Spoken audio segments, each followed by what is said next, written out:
Welcome back, entrepreneur, burnout recovery, beating burnout at work. I got a full feature presentation for you today. I'm excited to get you started on it. Welcome. My name is Reggie. I'm the founder of Fit for Freelance, where I build adaptive business leaders through compassion health coaching. And I got some questions for you. Do you find yourself saying yes when you mean to say no? Do you often forget to take care of your needs regarding food, physical activity, or planning? Or do you wonder if you're experiencing symptoms of burnout?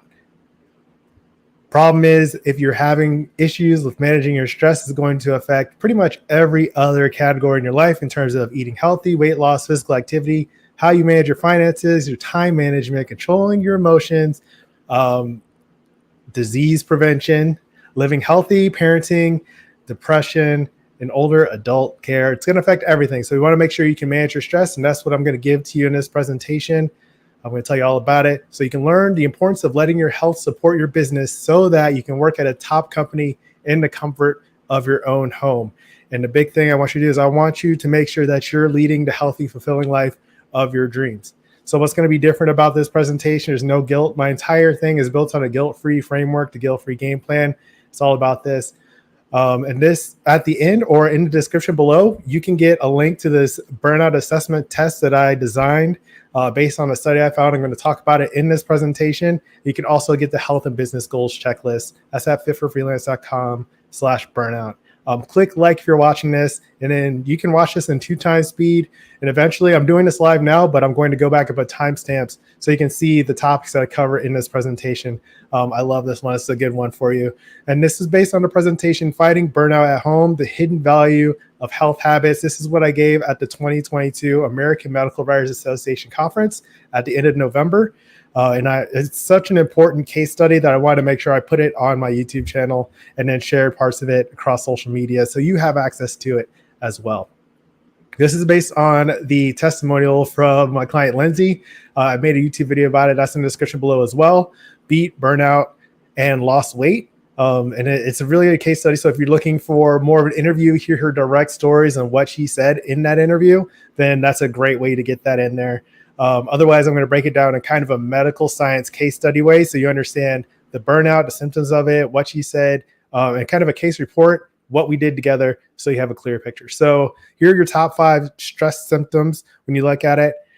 Sleeplessness, pains, anxiety, all kinds of fatigue, lots of issues. So see if you can relate to any of this. That's the major point of this presentation is I want you to see if you can relate to this and then try to take elements of it of this presentation of what I did with Lindsay and apply it to your own life, your health, and your business goals.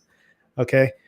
And when you have the stress going on, you have lots of elements that are not working correctly. It can affect your sleep, how you're eating more or less, right? Stress eating can be different depending on who you are and how you react to things. Exercising more or less, watching TV, more distractions, playing video games more than usual, using social media less than usual, kind of disconnecting from others, exercising or playing sports more than usual. All these things are top common responses to stress, according to lots of surveys.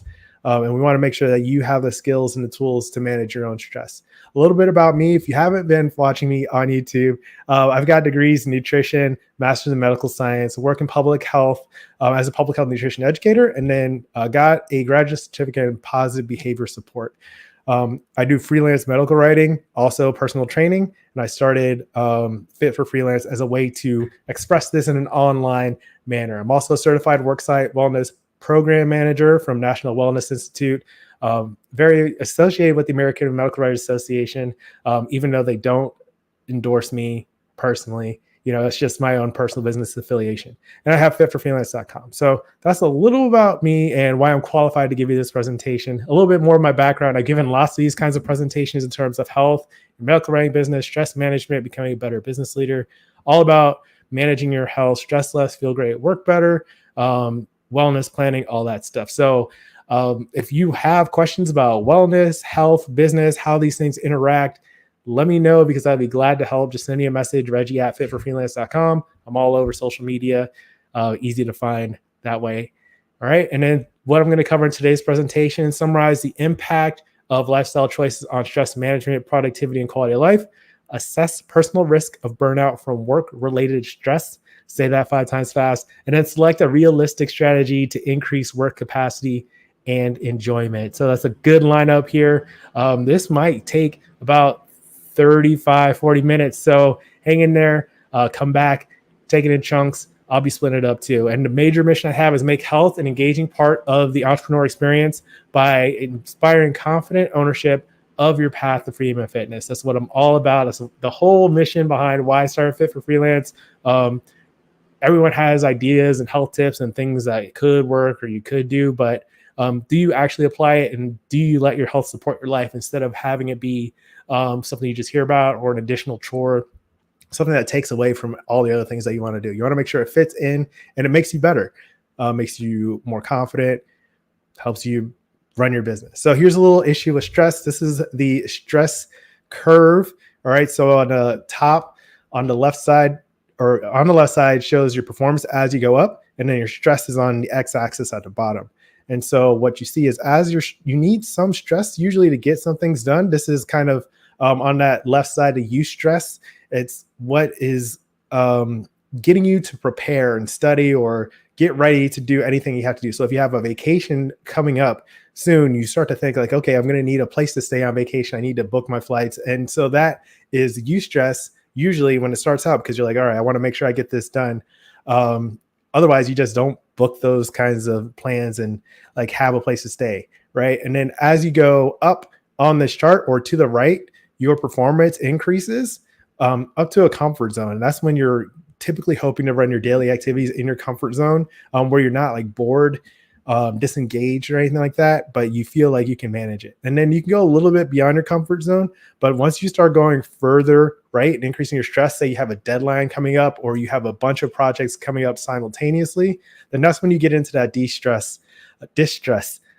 side where you need to de-stress afterwards. Okay. So your performance will start to decline, and then you'll have issues with exhaustion. And if you keep that high level of stress for a long period of time, that's when you run into all kinds of problems in terms of symptoms of burnout. It starts affecting other areas of your life. Those symptoms we were talking about, eating more or less, exercising less, weight gain, cortisol, all kinds of problems. So that is kind of the main point of this presentation, is getting you to think of how your stress fits into that. And this is what I rolled out my work site. This is survey respondents interested in learning more about the following topics. So what presentations did they want to see? Stress management was 2. And I was kind of like, well, which one do I make first? If you can understand how to manage your stress, then you can impact all these other things. And then you might have more energy for healthy cooking too. So that's why this one is such an important key. There's that picture again. You can check it out and link in the description. What we're talking about is Lindsay. What she was saying is upset with the way that I look and how I felt. I feel old, I'm achy, I can't move my body. Every time I went back to the gym or found a new workout plan to follow, it was always coming from a negative place. It didn't really stick. I couldn't hold myself accountable to it. So see if that is something you can relate to. She also said things like, you can't really make decisions about your business when you're burnt out. If you're really burnt out, your whole body hurts when you have to think about your work.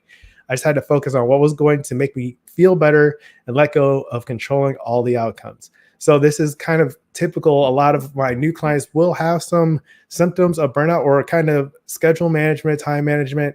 All these things kind of come together, and then you're like, well, I need help. What is something that I can do? How can I find accountability with a coach to help me get past some of these symptoms and issues that I'm feeling? So click like if you can relate to that. And then the next thing, I would have told myself Monday morning, this is the week I'm going to walk 8,000 or 9,000 steps a day and just get it done. And it wouldn't happen. I wouldn't stick with it. No rhyme or reason. I don't know. And that's another thing. People don't know what's going on or why they can't do the things that they intend to do. So they're looking for additional support for that. And that's what I do with my coaching and accountability. And then I don't think I would have realized on my own that it was the mindset that was keeping me from doing it well. I think I realized that I needed help if I wanted to do it right and do it in a healthy way. So the expert analysis that I had, this is kind of common for new clients. They make well-intended plans, but are challenged to follow through. Emotion-based objectives Instead of a goal like I want to deadlift 200 pounds again, fit into my size 31 jeans, or launch this podcast, I don't want to feel old and I want to feel like I have some energy. So I want you to think about that. A lot of times people have, you might have a very vague thing. You just want to feel better, right? And it's like, okay, that's really good. That's the first step. What I do is I help you understand more of what that feeling does, what that looks like, and then how you can get there. If you just have that, then you'll just, if without kind of a process or a framework, it's very easy to get stuck and feel like frustrated, like you can't make any changes because you don't know where to start. And that's why working with an expert can help a lot. And then, of course, I do this without guilt. So you don't have to look like that guy. And the guilt-free framework, here's a quick picture of it. Basically, it's like a three-legged stool. You got the confidence, the realistic focus, and accountability. If you don't have one of these three elements of the guilt-free framework, now you don't have to like work with me, but I find that this is usually the three parts that you need in order to have an impact in the change that you want for sustainable change. And this is what makes you an adaptive business leader. So what we did with Lindsay's game plan, we created a method to objectively measure stress, establish broader perspectives to contextualize stress, identify appropriate activities, and reestablish and sustain self-efficacy in health and business goals through accountability. And basically, a lot of it's about empowerment and efficacy and believing that you can do it. You can make the changes that you want to see for yourself in your life. And that's what I'm all about. All right. Here's a guilt-free process. Quick overview. We build a vision, focus, and practice so you can take ownership of your path of freedom and fitness. So without any element of this, then you're kind of like lacking motivation, or you don't know exactly what you're doing, or you don't have a system in place to actually implement the things that you want. So we'll talk a little bit more about that. So what we found with Lindsay was that she wasn't really ready to just start a new workout program. She was looking for something to get past her burnout. So what I did was I scoured the internet and I found this Burnout Assessment Tool by Wilmar B. Schaufelli and some more researchers in the International Journal of Environmental Research and Public Health. And they had a really good tool or research they did. I created a spreadsheet and tool and assessment that makes it really easy for you to use. And it was really helpful for Lindsay. And that's what this case study is all about. Here's a quick look at it. So it's kind of like a frequency, answering questions thing, never, rarely, sometimes, often. And the core symptoms are on the left here. So, at work, I feel mentally exhausted. Everything I do at work requires a great deal of effort. After a day at work, I find it hard to recover my energy, etc. So those are the kind of questions that we're looking at to find out how intensely you're having those kinds of feelings when it comes to your burnout. And what it does is the spreadsheet that I designed auto-populates to give you kind of a stoplight system, where it's like green, burnout is not indicated, yellow, risk of burning out, and then red, burnout is most likely. And it also breaks it down into 4 categories of burnout, and then also the secondary symptom score. So then you have an objective measure of how burnt out you are, and then you can start to make some changes to improve that. You don't want to say burnt out. All right, so let's talk about the 4 dimensions of burnout.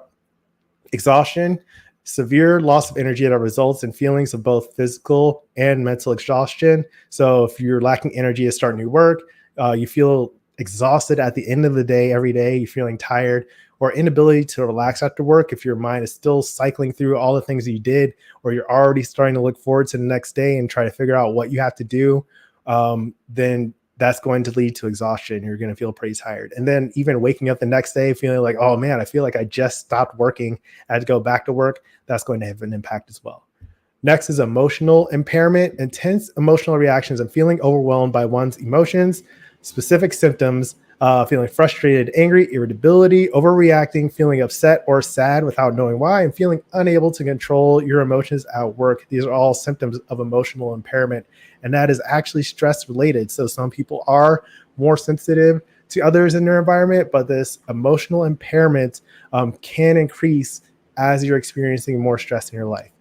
Next, cognitive impairment, memory problems, attention and concentration deficits, poor cognitive performance, and the symptoms: forgetting things, indecision, you can't concentrate, you can't stay focused when you're doing things, Your presence is low in general. So say you're not even working, you're like at the park playing with your kids or something. You can't really enjoy that moment because you are unable to concentrate and you're thinking about work. So that's going to be cognitive impairment that's taking a hit. And then mental distance, psychologically distancing oneself from work with a strong reluctance or aversion to work. So if you're withdrawing mentally or physically from work, you have an indifference or cynical attitude. Say you have some customers and you're just like, yeah, dude, whatever, I don't care anymore.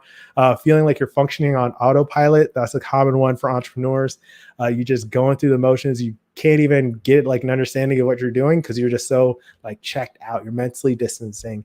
And that is a coping mechanism that is related to stress. So that's another element of this burnout assessment. So once you have more familiarity with these 4 elements of burnout, then you're going to be able to address them better. So the burnout assessment test is a really good way to objectively measure the stress. And then next, to establish broader perspectives to contextualize it so you understand how it fits into your life.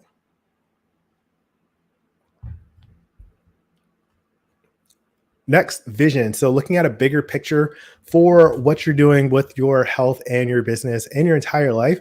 We do this by looking at values, define your values, fit for freelance values coming up on the next slide. Don't want to ruin that for you. Ownership, having a sense of why, your purpose, knowing why you're doing things. So you find motivation, you find it important, and that can help decrease your stress. And then confidence and self-compassion. These go hand in hand. As you believe you can do things, you can recover from mistakes, and you're not going to beat yourself up.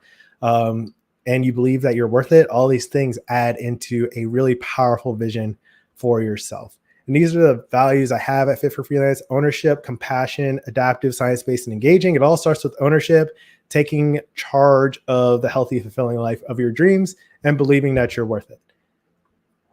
Vision is all about setting a big picture of what the healthy, fulfilling life of your dreams looks like. This is from Simon Sinek's Start With Why.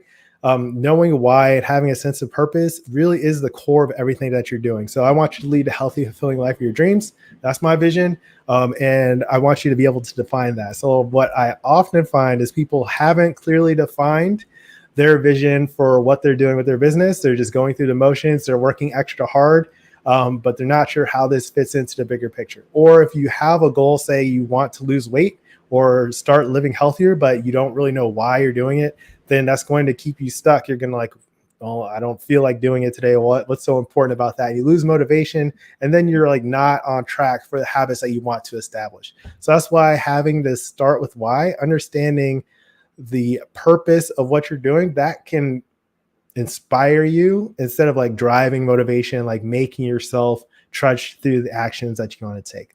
Leave a like if that makes sense to you there.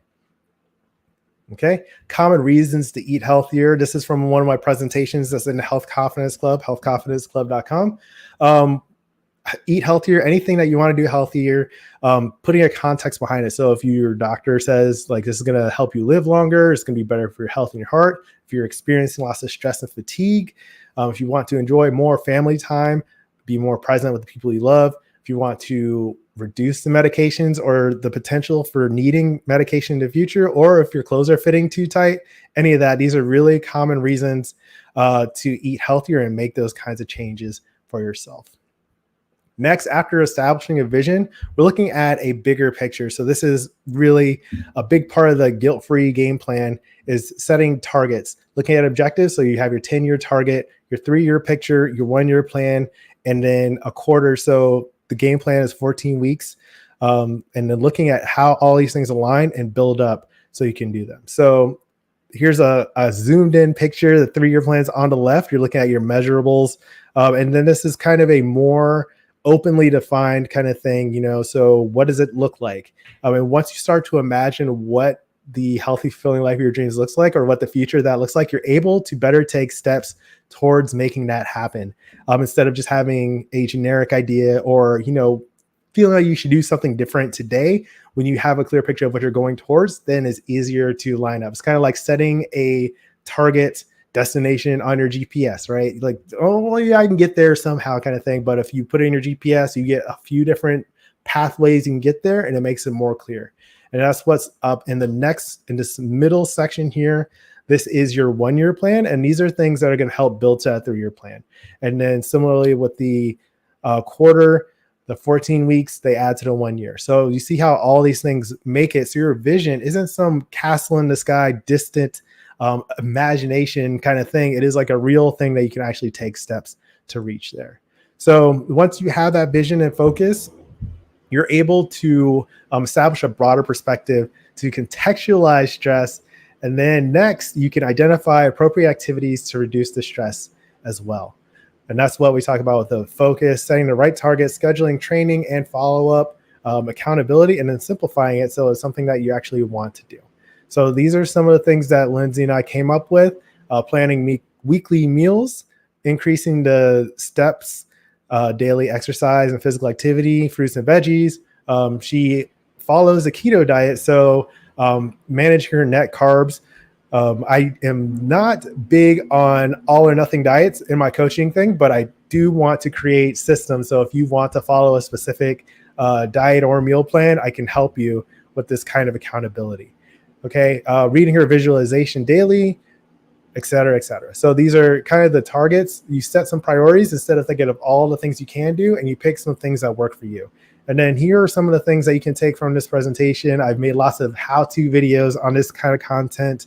I've also got the Health Habits Challenge that is at fitforfreelance.com/challenge, 7 days, 7 free strategies. It's kind of like this, plan and prep your weekly meals, eat more fruits and vegetables, drink more water, establish a bedtime routine, potentially walk more often, lots of benefits of that. And all those videos are, found throughout my YouTube channel. So I hope you get a chance to explore that a little bit. And these are things that you can do, simple steps you can take to help manage your stress, that in a way that's more clear than, just guessing what you have to do or just burning out altogether.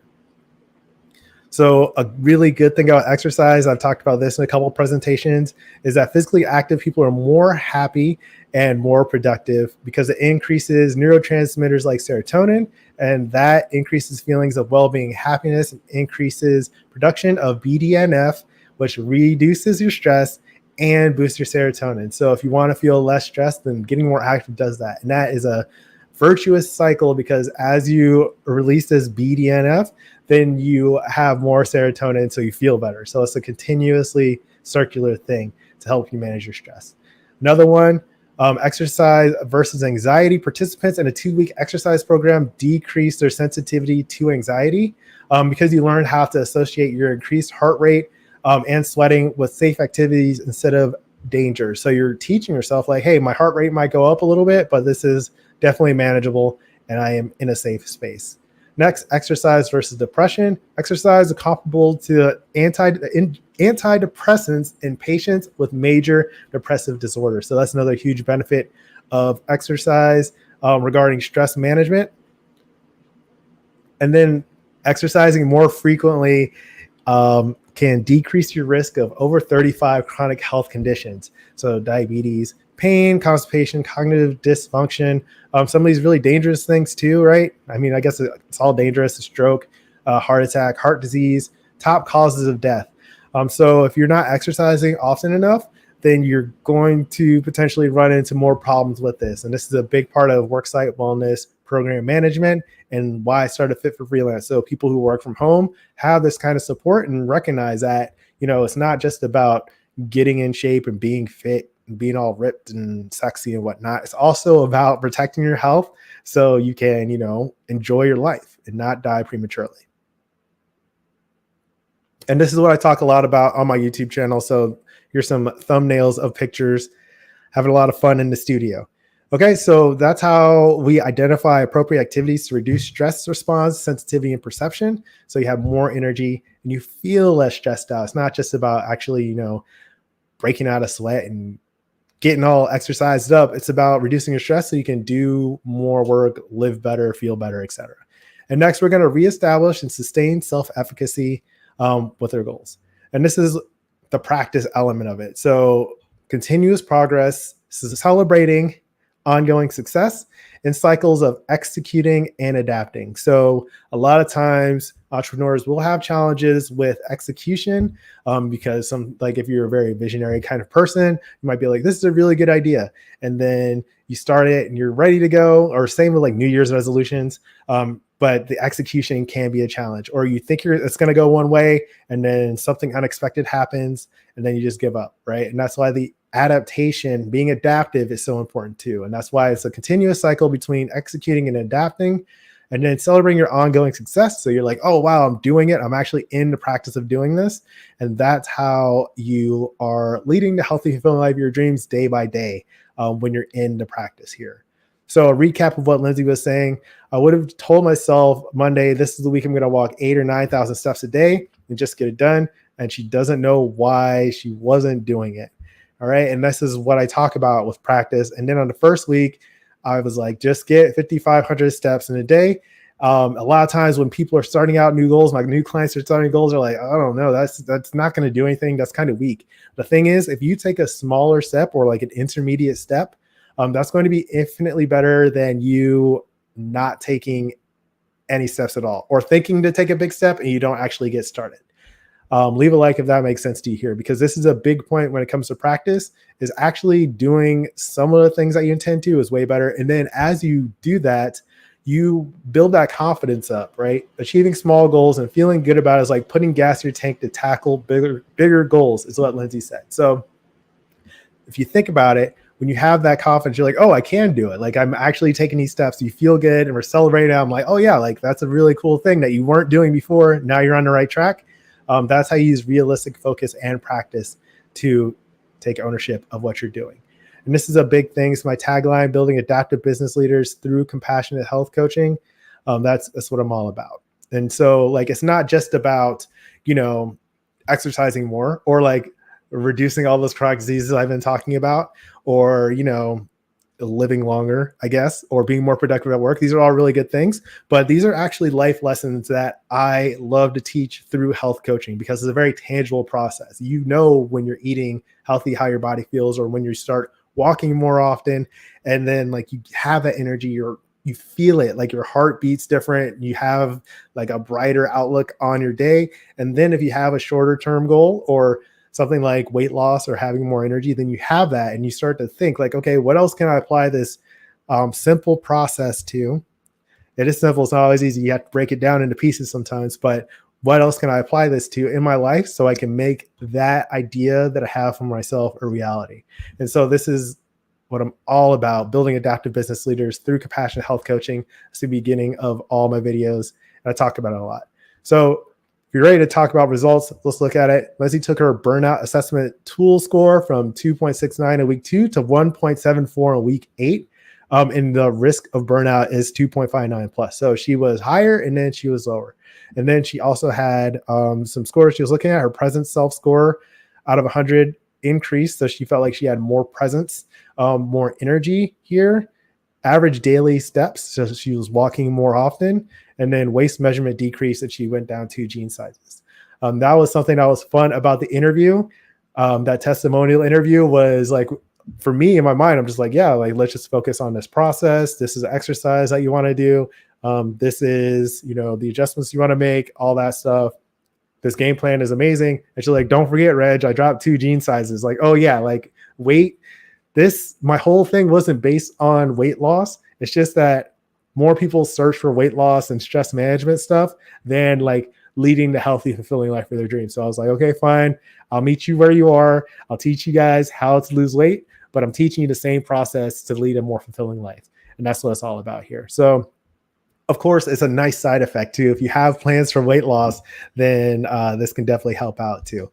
And then she also had 142 highlights and accomplishments in the 14 weeks they were working together. And she's actually an ongoing client because we have such great results and we really enjoy working with each other too. But just this 14-week session, breaking through, finding out what challenges she had, what she was facing. And then for me as a coach to be able to look at what she needed and adapt my framework so it suits her needs was such an important case study. So I wanted to make sure you guys saw that here. Biggest accomplishments that she said: recognize that prioritizing my health was needed and is really important to me. It felt like something was missing and I didn't hesitate to look for help. Now, something she's really good at is recognizing when she wants to make a change and then getting the support to do it and then making those changes. And if you're ready to do that, talk to me. She also said, I really put the work into my mindset and felt contentment and gratitude in a way I have never felt them before, which I deserve because I'm incredibly adaptable and resilient. Yes, she is. Shout out to Lindsay. And then physically and mentally, I feel good and I'm in a better place. I started this process feeling old and unable to invest the time and energy into health and fitness.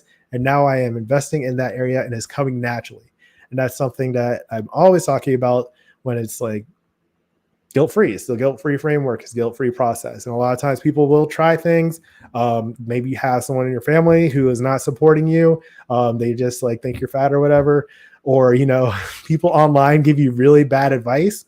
Just do this. It's so easy. Like have more discipline. Why? And then you end up feeling like something's wrong with you or you suck or like you're not good at life or the changes you want to make. And it's not about that. It's about creating a process, finding a system that works for you, that's adaptive and sustainable. And you don't have to use guilt to do that. That's like another big part of it is the positive behavior support that I was talking about earlier. It doesn't have to be a guilt-ridden, difficult, like make you feel stupid thing that's annoying to me. Just find a system that works and keep making adjustments so you can see the changes that you want and you can have a lot of fun with it too. All right. So that was an overview of what we did for Lindsay's game plan. And you saw how we did it step by step and broke it down. And what she said is adapting to you, setting reasonable goals, winning, and just getting it to fall into your life. And letting your health support your life is one of those three things that makes me different with Fit for Freelance as a coach. It's not about trying to change your life or make you do things that you don't want to do. And if I don't have all the answers, like I just I have a lot of experience. I have worked with a lot of people. I've been coaching for a while, but the thing is when you work with a coach, it's about finding someone who knows the resources and can find them and sort through them and apply them so they can help you. Not just like, me preaching to you and telling you what you need to do. It's about finding what works for you. And that's why this is such a cool case study with the Burnout Assessment Test. We found a new tool together to use that had major impact. All right. So that was the overview of the objectives from this presentation. Learning the importance of letting health support your business so that you can work at a top company in the comfort of your own home. So I have that burnout assessment tool that's in the description below, fitforfreelance.com/burnout. Check that out. That's free. Like just get that and put your numbers in it and see how burnt out you are and what changes you need to make for yourself. All right. And then also I wanted to remind you, these are some of those steps that you can take. These are kind of the general health tips. But if you want more support or accountability or finding a way to make these realistic for you, then send me a message. Check me out, fitforfreelance.com/coaching. I'll put a link to Lindsay's video nearby so you can see that and see the interactive real-time conversation that we're having about it. And those are some of the references that I use. That's it. That's the presentation I gave at the medical writing conference about beating burnout, entrepreneur burnout recovery, beating burnout at work. So let me know what you think. Click like, watch more videos, get in touch. Let me know how I can support you in leading the healthy, fulfilling life of your dreams. I'll be glad to do it. I love it. That's what I'm doing now. All right. That's all I got for you today. As always, keep practicing. Peace. Click like.